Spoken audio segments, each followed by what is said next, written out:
በቃ ሌሊት ላይ ተነሱና ጸልዩ እናንተ ሊጎበኝ በርን የሚያንኳኳ አንድ ከእግዚአብሔር የተላከ መልአክ ይኖራል ስሙ ሚካኤል ይባላል ስሙ ገብርኤል ይባላል ስሙ ሩፋኤል ይባላል በቃ የሆነ መልአክ መጥቶ እናንተ በር ላይ እግዚአብሔር ልኮ የእናንተ ዘመን ደርሶ ልትጎበኙ በራችሁን በሌሊት የሚያንኳኳ የእግዚአብሔር መልአክ ነው አመኑና ጴጥሮስ አይደለም ማን ነው አሉ በማርያም ንገሩኝ አመኑና ማን ነው አሉ መልአኩ ነው የአንቺንም ነገር ያስተካክልልሽ መልአኩ ነው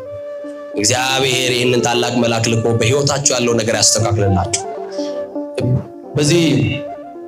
በሀገራችን በአንድ ጥንታዊ መጽሐፍ ላይ አንድ እናት ባለጸጋ የነበሩ እናት ነበሩ ምን የነበሩ እናት ያገኘ ሰው ያጣል ያጣ ሰው ደግሞ ምን ይላል ህይወት ፈረቃ ናት የትላንት ጌታ የዛሬ ካታታ ነው የትላንት አሰሪ ደግሞ የዛሬ ታሳሪ ነው ፈረቃ ናት አይደል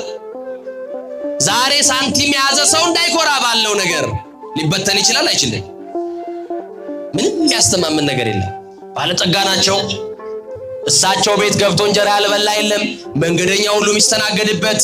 በቃ በሀገሩ ሁሉ የታወቁ እናት ናቸው አንድ ቀን ቀስ እያለ ንብረታቸው እየተመናመነ ድሃ ሆኑ ምን ሆኑ አግኝቶ ከማጣት ይጠብቃቸው ስላሴ ድሃ ሆኑ እንጀራ ቁራሽ እንጀራ እስኪያጡ ድረስ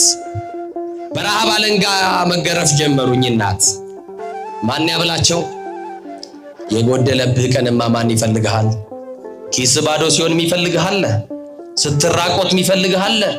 ስትቸገር የሚደርስልሃል መድኃኒት መግዣ ባጣ ሰዓት ሰው ታገኛለህ የለም ካገኘንም በጭንቅ ነው ወገኖቼ ልብስ መቆሸሽ ሲጀምርማ ታክሲ ላይ የሚጠጋል እንኳን አታገኝም በየትኛውም የኑሮ ሁኔታ ውስጥ የማይተውንማ ብቻ ነው ቢኖረን ባይኖረን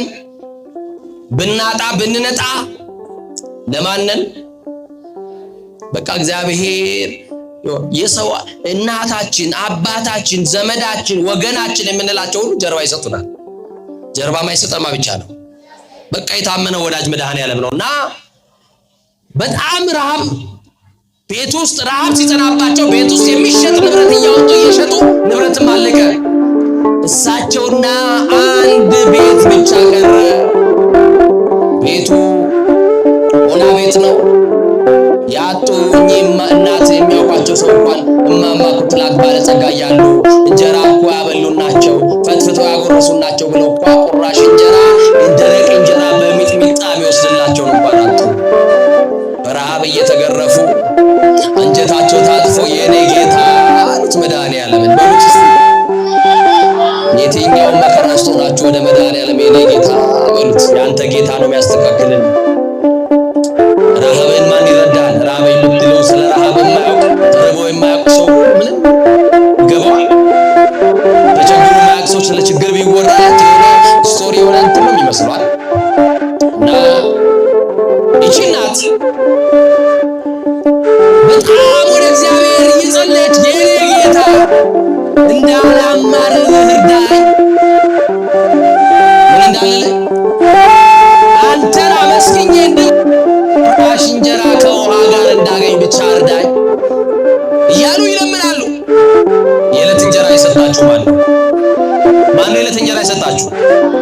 አሁን የምትበላው እንጀራ ማነው